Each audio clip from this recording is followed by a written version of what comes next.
Hello wake up India ప్రావీణ్య కార్యక్రమానికి స్వాగతం. ఈరోజు మనతో ఉన్నారు అమన్ ఖాన్ గారు, Innoactive company general manager HR and operations, right? Yeah, high.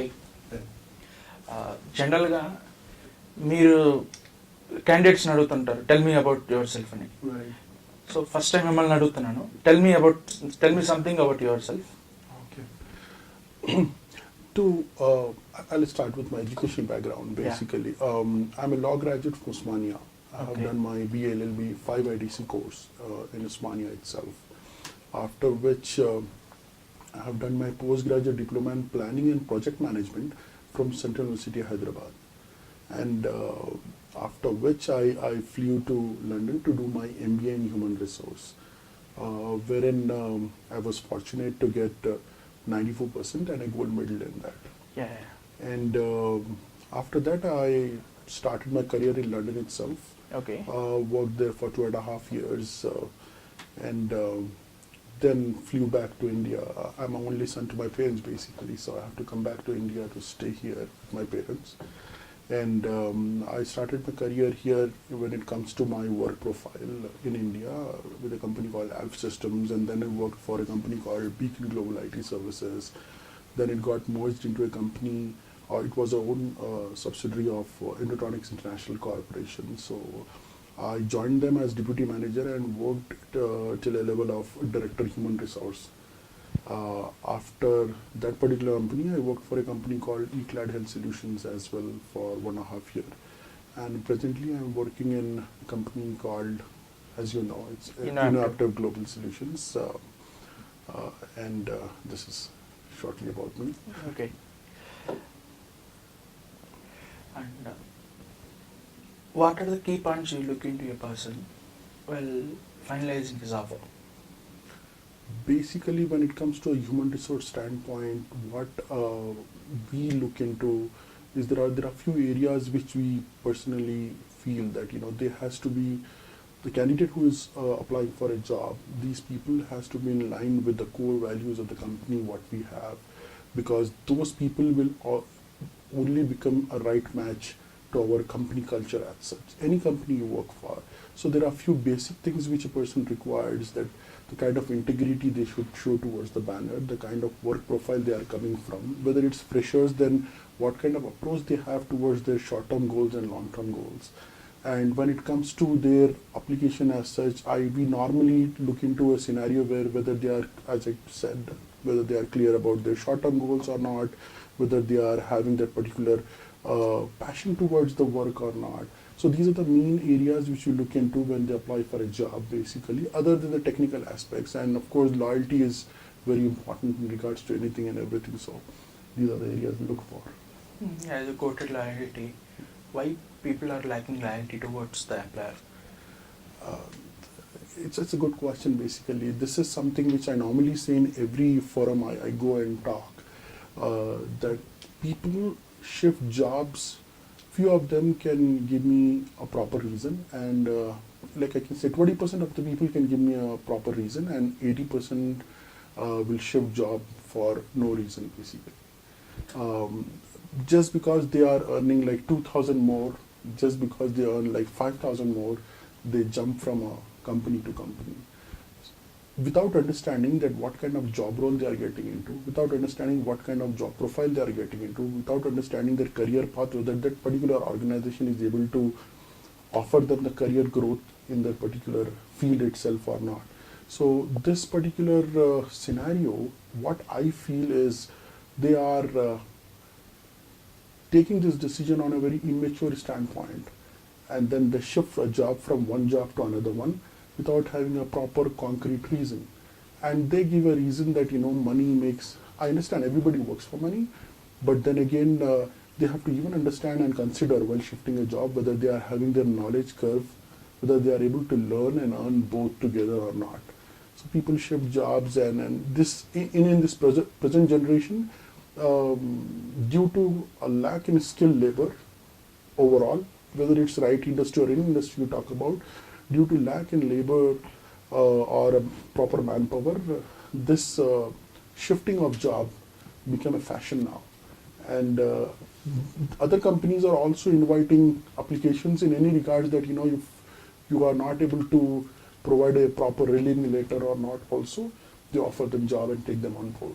Oh, Just because of that lack in, and there is a gap in between the desired manpower and the skilled manpower supply. Okay. టెంపరీగా వాళ్ళ needs satisfy చేయొచ్చు కానీ long టర్మ్లో అది ఖచ్చితంగా వాళ్ళ కెరీర్కి effect అవుతుంది కదండి. Yes, 100%.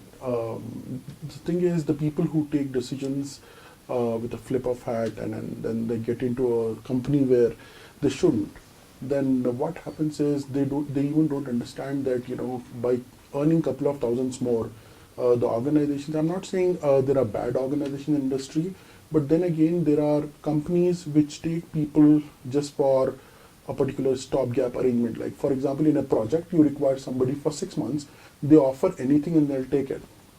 They'll take the person on board. But then again, after 6 months, when the job is done, they'll be on bench or they'll be out of the company.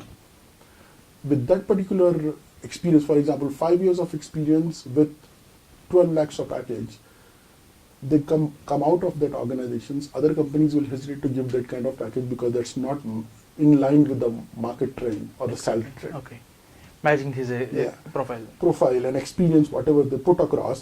With 5 years of experience, for example, you have to be somewhere around like 8, depending on your skill sets, but then again, it varies from 8 It will be lakhs around to 8 to 10 9. lakhs. 8 to 9 or 10 lakhs maximum.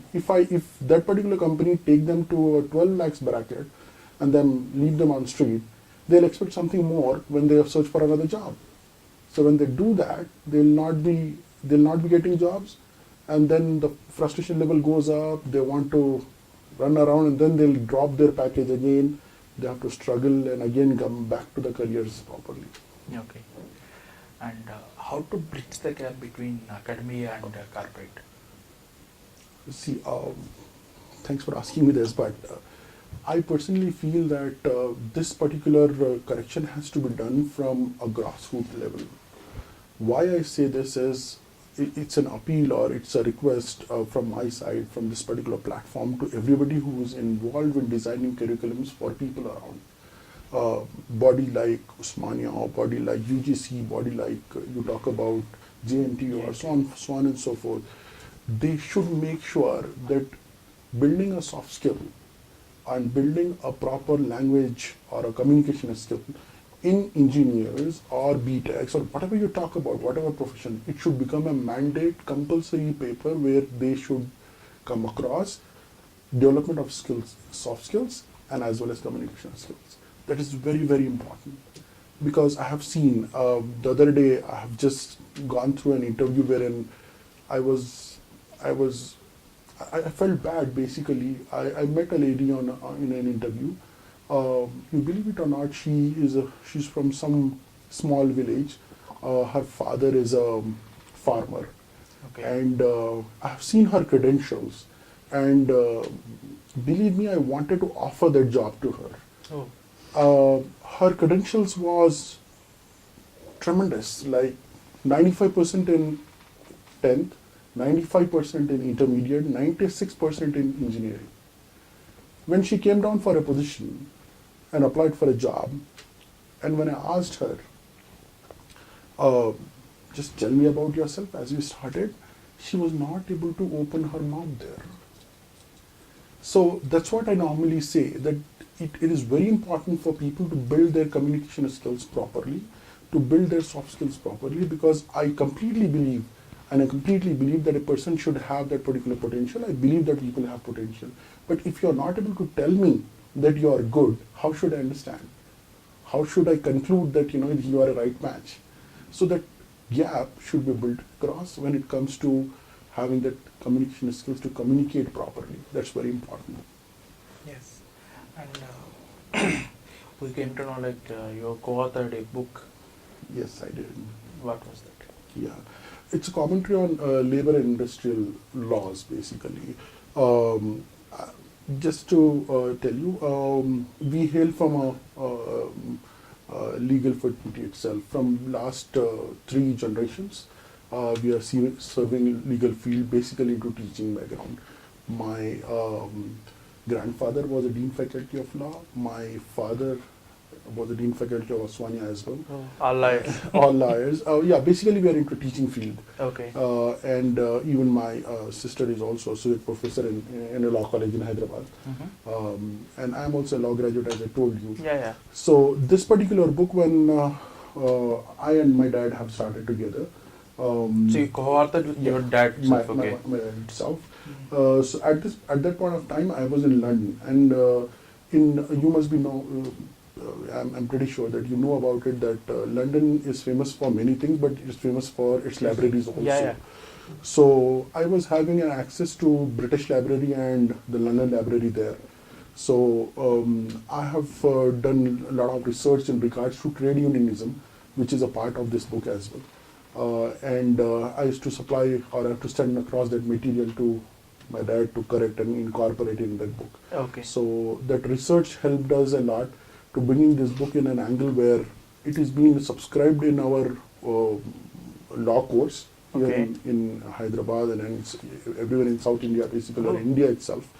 And it is quoted by many, it is quoted in many judgments in High Court, District Courts, and so on and so forth. Great, congratulations. Oh, thank you so much.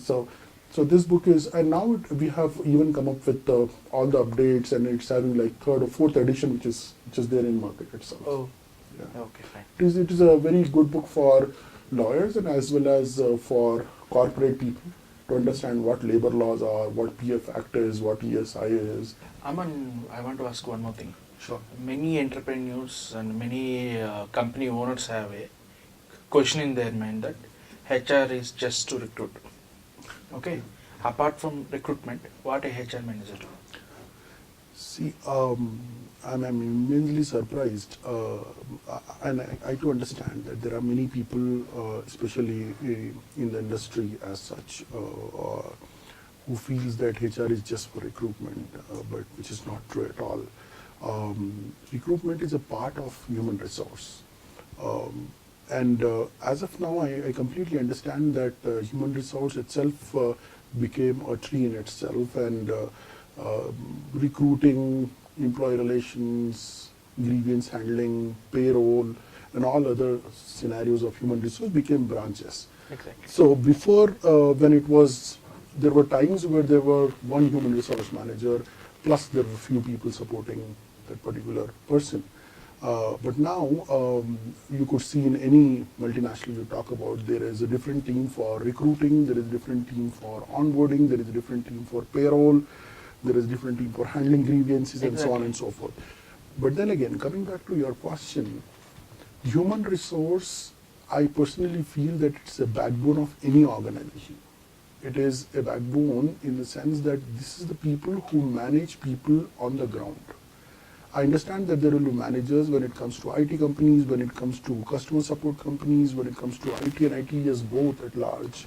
But then again, without human resource managers or having human resource practices in place, as HR practices in place, no company can be successful. When it comes to a training and development, basically training and development is to make sure that a person is going from level 1 to level 2, level 2 to level 3. So this is where human resource play a vital role in imparting training, bringing people from one level to second level and second level to third level. So they just don't do recruitment. They take care of the complete people management as such. They manage C levels, they manage executive level, they manage mid levels. So they build a bridge between higher management and lower management and the people who are really there on the ground to do that production and where the magic happens. Even at time of grievances, Right. HR is the first persons to come to employee mind Right. to resolve the issue. Right. Even employer will also get the same person's name True. at the time of tough situations. Very true. Very true. So that is where we need to understand that nowadays human resource also became a part of production itself. Exactly. And without a department as such, wherein they are able to take care of all the criteria of human resource, I don't feel any company can be successful. Okay. And I'm pretty sure that just hiring will not solve the problem. They take care of performance management. They take care of everything now. Human resource is a vast subject in itself. And I feel that when it comes to a human resource standpoint, as a human resource manager or human resource head, the responsibility is to take care of onboarding from square one to square nine. I normally say this, that they have to take care of complete charge End-to-end of end-to-end responsibility of people's life cycle in a company. Exactly. So that's very, very important. Okay. And what kind of skill set a MBA graduate who want to pursue his or her career in HR management need to improve? See, human resource, as I said, is becoming a very vast industry in itself. Before it was just taken as a support department, but now that industry became so big that there is a lot of vacancies there at all the levels in human resource. And whoever is choosing human resource as their career, they should be having three qualities for sure. They should concentrate on having decent communication skills at any cost, because without communicating, a person cannot become a good manager. They have to have that particular connect with the people. And when you talk about being a manager with a proper connection on the ground, or have that connect with people, the communication plays a vital role. Exactly. Without talking, you cannot have that connect. You must No. be able to communicate whatever you know. Yes, that is very important. Second thing is they should take HR as a passion in their career. That is very important. They should know that they are good at people management. If they feel that they are having that particular frontline people management skills in them, they should only choose human resource. The people who feel that they can do a work back end, those people cannot be successful human resource professionals, what I personally feel. And third thing, which is very important, is they need to understand the importance of human resource, not as a support department, but as a vital department in an organization. So if they feel that, if they understand that these three areas wherein they need to groom themselves, their communication is one, their people management and connect is another one, and having that passion towards their career is another one. So these three areas, if they are able to groom themselves, then they can have a great career in human resource for sure. Okay. What are your major achievements in your career? Major achievements in my career, if you ask me this, then being very frank, my MBA in London was, I still consider that as my achievement in my career, wherein, I could be fortunate. I was away from my family for the first time, and after that particular course which I took, I scored 94% in it. And in my convocation itself, my vice chancellor itself mentioned my name, saying why an Asian could get 94% when there are people from all over the world. My class or my batch was having 120 people, and we were only 7 or 8 Indians.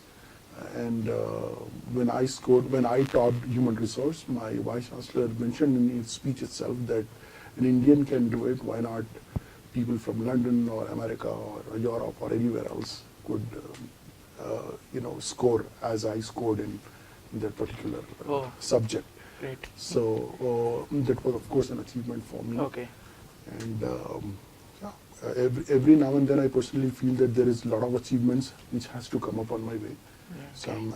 I'm on the track, I know, and I'll see Okay. it. Other day when I spoke to Mr. Sandeep Ravande, he has quoted like you are having some requirements Right. in near future. Right. So what areas you are in considering while recruiting? Let's see. Here, as of now, we are looking out for people in the technologies like iOS. We have a huge requirement. We are planning to, as rightly said by Sandeep, we are doubling our workforce, Yeah. basically in India itself. So here we have huge requirement when it comes to iOS, when it comes to UI UX lead. And we require people with having a clear understanding in technologies like SAP ABAP. You talk about plant maintenance. You talk about SAP and ABAP mobilities and so on and so forth. So especially in iOS and UI UX scenarios which we are looking at, these, and even in Windows developers, you talk about Android developers and so on and so forth. We of course require people, and we always look for people who are having this particular skill sets, and we always look for great talent to join us. So the only thing which is very important is with this particular technical background, they should have that passion to work and contribute and innovate with us. Aman, earlier you have quoted how to bridge the gap between academia and industry. Right. Can you give some suggestions to education institutions? Right. How can they come up with some ideas to bridge this gap?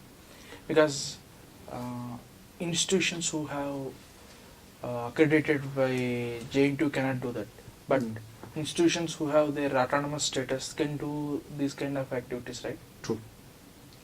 They can. See, that's what I'm telling from day one in all the forums which I go, that especially the colleges who are autonomous or who are running professional courses, they should make sure that from semester one, see, the thing is, these skills cannot be developed in a day. So my only request to these all institutes is, from day one, they should start concentrating on development of soft skills, development of communication skills, and so on and so forth, and make sure that in 4 years of course, or you talk about BTech, you talk about MBA for 2 years, you talk about MCA for 3 years, or so on and so forth, any course you talk about, if you are having a separate class, a mandatory separate class, which only concentrate on personality development, skill set development, and communication development overall, then these people, when they come out, they will be when they come out of their colleges, they will become a qualified job aspirants. They can come, attend interviews properly. Just qualifying an aptitude test or a technical round will not fetch you a job. You have to have that particular professional approach towards people. As I told you in my example itself, people are not able to open their mouth. With the 95% of scoring, they are not able to open their mouth. That is where, even if I, for example, as a human resource head, I want to give a job to him or her, but if they are not able to take that job from me, then that's definitely their mistake. then there is a gap there. So I don't blame people. I don't blame those job aspirants because that guidance is not given to them. But I strongly recommend and I strongly suggest, or I strongly request the education institutes to make sure that from day one, when people are out of their intermediates and then they are coming for professional courses or even for graduation levels, they should have a separate class, a subject as such, which they need to qualify and make sure that, without that they don't get their degrees.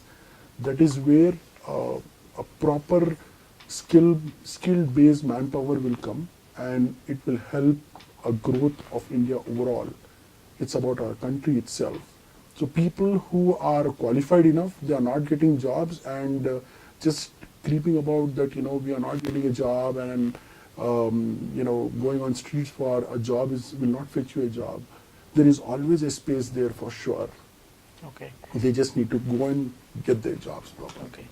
And the major difference you find between Indian education system and UK education system? Yeah, here I'll tell you something. I'll not say Indian education system is bad or something. But it should be predominantly be concentrating more towards practical scenarios. The education system there in UK is they more concentrate on practical scenarios and situational education rather than theoretical education. They come up with a scenario where they'll put you in a situation and they want to come. They want you to come. Yeah, they want you to come out with a solution. That is where you start connecting with your brain and the situation, and you start using your brain more. In final exams in MBA here itself, they just ask questions on performance management. But there are 10 areas of human resource which can be asked in the final exam itself, who are choosing human resource as their profession. in our MBA here. Exactly. So there they cover everything from as soon as you say that you are taking human resource as your profession, then from recruiting to you talk about from a manpower acquisition to separation management, every area of human resource is tabbed across. Every area has been covered under that particular uh, coursework which has been given to you, the assignments which you are doing, everything is related to them. So more of a situational scenarios and situational education is given to you that you being a manager of human resource or you being a human resource officer or human resource head, how you should react, how you should do it. Here, after completion of MBA, you will have some program on smart managers and done. That will not give any any insight towards the subject as such. So I personally feel that the practical knowledge, sharing of they should invite people who are into human resource to colleges to share their experiences, how scenarios will work out, and these kind of seminars has to be done more to enlighten people who are coming from backgrounds who don't know what human resources is, or they just want to become a HR because they feel that HR is a person who gives job. So there is a lot more to there's a lot more attached to human resource, so they should know it. Okay. Fine, Aman. Thank you very much for your. Thank you so much. Thank you so much for calling. Nice.